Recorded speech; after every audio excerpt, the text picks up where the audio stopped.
become attached to you. Because bhakti means attachment to Krishna. It means, what does bhakti mean? Sarvopari vinaya muktam. But it means Krishna bhakti rasato bhavato mati. Kriyatam yari kuti chalabhyate. That it means tasting the sweetness of one's relationship with Krishna. And unless one tastes that sweetness, then we will not be able to give up attachment to the body. Despite how many Bhagavatam classes we hear about how its bodies are stool and urine and bones and etc., etc. We need to become Krishna conscious by bhakti. Now here is Srila Prabhupada's purport. Listen very carefully. And then right at the end of it, it's not long, I will ask you if you remember anything and what you remember. Here is Srila Prabhupada's purport. The Lord advises in Bhagavad Gita, Manmana bhavamad bhakto madhyaji mam namaskuru. The perfect yoga system consists of always thinking of Krishna, always engaging in devotional service, always worshipping Krishna, and always offering obeisances to Him, namaskuru. Unless we practice this yoga system, our illusory attachment for this bad body, which is full of stool and urine, is impossible to give up. Because if we can focus our minds on Krishna and worship Krishna and offer obeisances to Krishna, kirtaniya sadahari, continuously, we will get such a sweet taste from our relationship with Krishna. And that will break all attachment to this realm of Maya.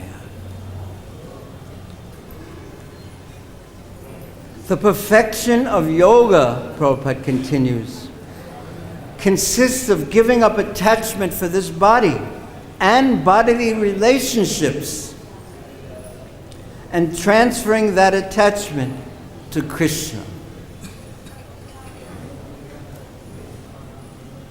We are very attached to material enjoyment, but when we transfer the same attachment to Krishna, we traverse or cover or cross the path of liberation. One has to practice this yoga system and none other. And what do you remember? Raise your hand. Raise your hand if you remember something. I want to see if anyone remembers anything. Yes. 1, 2, 3, 4, 5, 6, 7. Okay. Yes. What do you remember? Raise your hand. Jagtrini Mataji. We have to transfer our attachment to Krishna. We must become attached to Krishna. We should take the attachment. No one is detached. We are not jnanis. The purpose of jnana yoga is to not interact with the material world. Break all attachment to matter. That is jnana yoga. But bhakti yoga is to become extremely attached to Krishna. So much so that Sripad Madhavendra Puri, I don't know the Sanskrit, and says that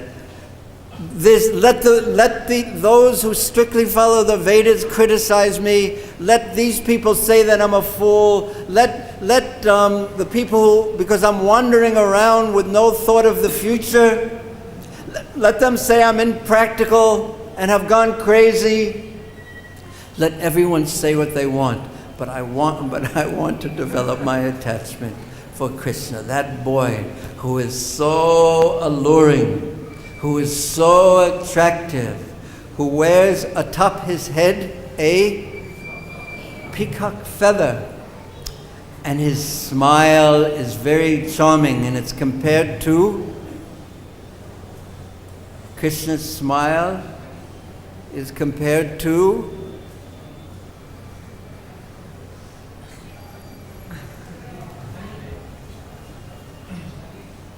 what is Madhu Gandhi, Mridu Smita. It's compared to the fragrance of honey, very subtle and sweet, and very, very gentle and mridu, very soft and gentle. And his eyes are always dancing. Did you ever see anyone's eyes dancing?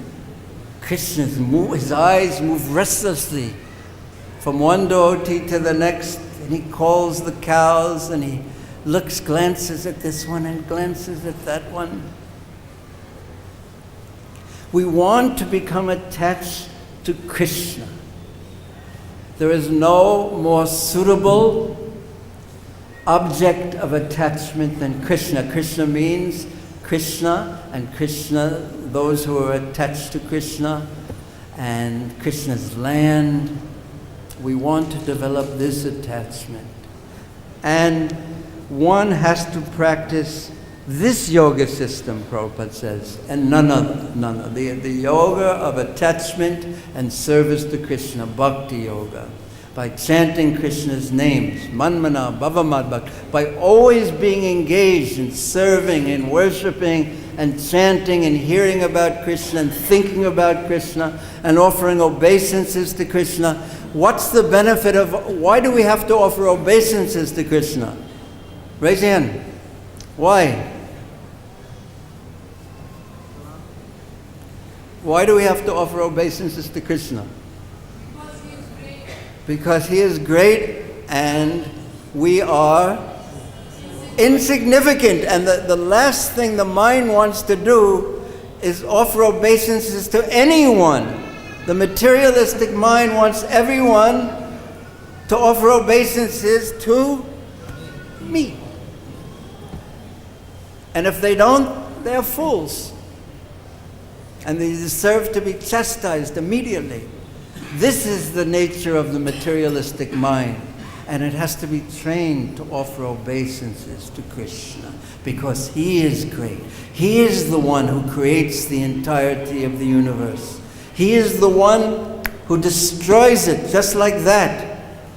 And he is the one who is maintaining it. Everything in existence, the planets, the dust, it is Krishna. It is all resting upon him. Mama Angso Tejo Sambhava. It is all coming from Krishna.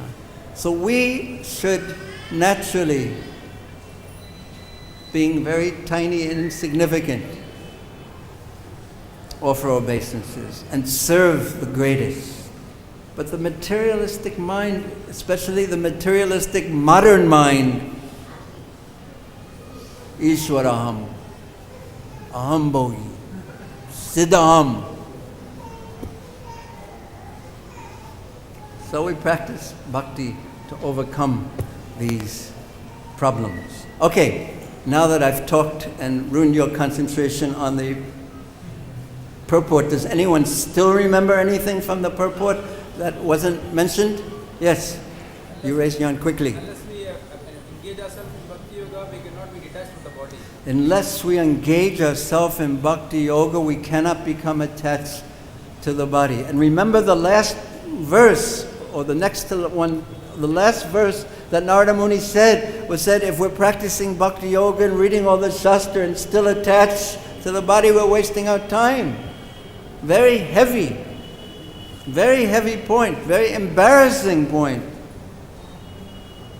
And not only the body, but everything that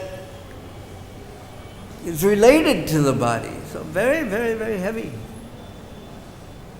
So to practice bhakti yoga is not a cheap thing, but it is the most wonderful thing. So, dire dire, we move forward. Thank you. Anyone else remember anything else? What verse was quoted from the Bhagavad Gita? Yes? Manmana bhavamad bhakto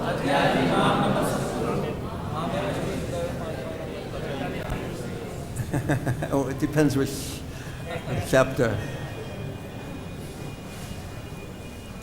Krishna promises, Mam, Eva, Yasi, you'll come to me. He says it twice. Priyosime, because you are dear to me, O Arjuna. You are a devotee. If you practice this form of yoga, you will come to me. I will bring you to me. By my mercy, I will bring you to me.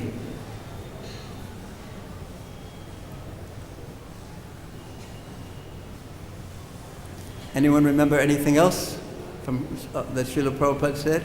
Mataji, did you raise your hand? You have to say it very loudly because we have no microphone for you. Yes, but I think that was something I said, not from that Prabhupada said. Because being attached to Krishna doesn't mean we should only see Krishna and neglect the devotees. That is bhakta praya, or anything connected. Tadiyanam samacharam. Those things that are connected to Krishna. Thank you. Anyone remember anything else from the Prabhupada's purport? Yes, transfer the attachment. We should become attached. But we shouldn't become attached to matter, dead matter, because it will cause us so much suffering. The illusion is that it will bring us so much pleasure, but the reality is that it causes so much suffering.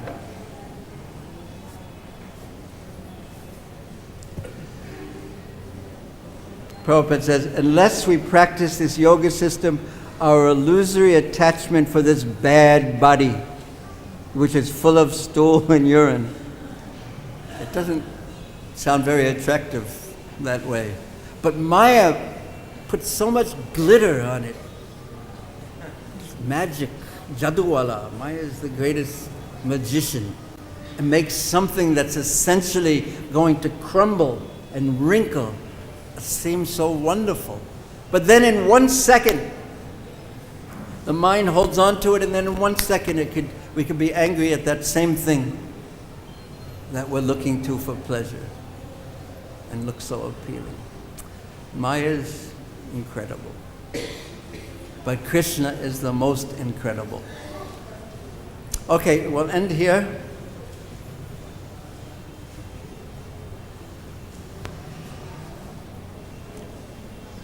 Kindly bestow upon us this benediction. Narada Muni ends. And what is the benediction that he's asking for? Raise your hand if you remember. The power to execute, the power to control the restless mind and focus it in bhakti. That is what he's praying for. What a wonderful prayer. Okay, we have another 2 minutes or 3 minutes, so any questions or comments?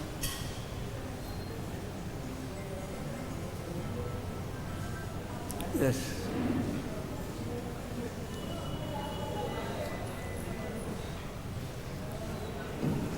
We were talking about Gyan and Bhakti, our difference somewhere in class.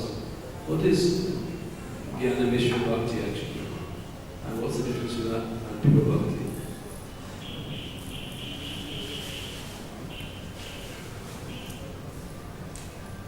Jnana Mishra Bhakti, sometimes it's used to mean that performing bhakti for the purpose of getting jnana. Or sometimes it's bhakti Mishra Jnana. So that's one way of understanding it. So that's not what you're asking about, though. But that's one way of understanding it. Performing bhakti to gain liberation, especially. Now, of course, none of the devotees perform bhakti to gain freedom from misery, because we all accept all difficulties as the mercy of Krishna. Yes? We just, anyway, whatever miseries, if Krishna desires, okay. We're all on that platform, because that's what it means to be a devotee. But there's another meaning, too, which they're to mix the processes of bhakti with the processes of gyan. If there's a predominance of gyan in our bhakti, not meaning study of bhakti shastras, but a predominance of gyan meaning detachment even, because the philosophy of Krishna consciousness is nirbandha Krishna sambandha yukta vairagya, which is seeing everything neutrally.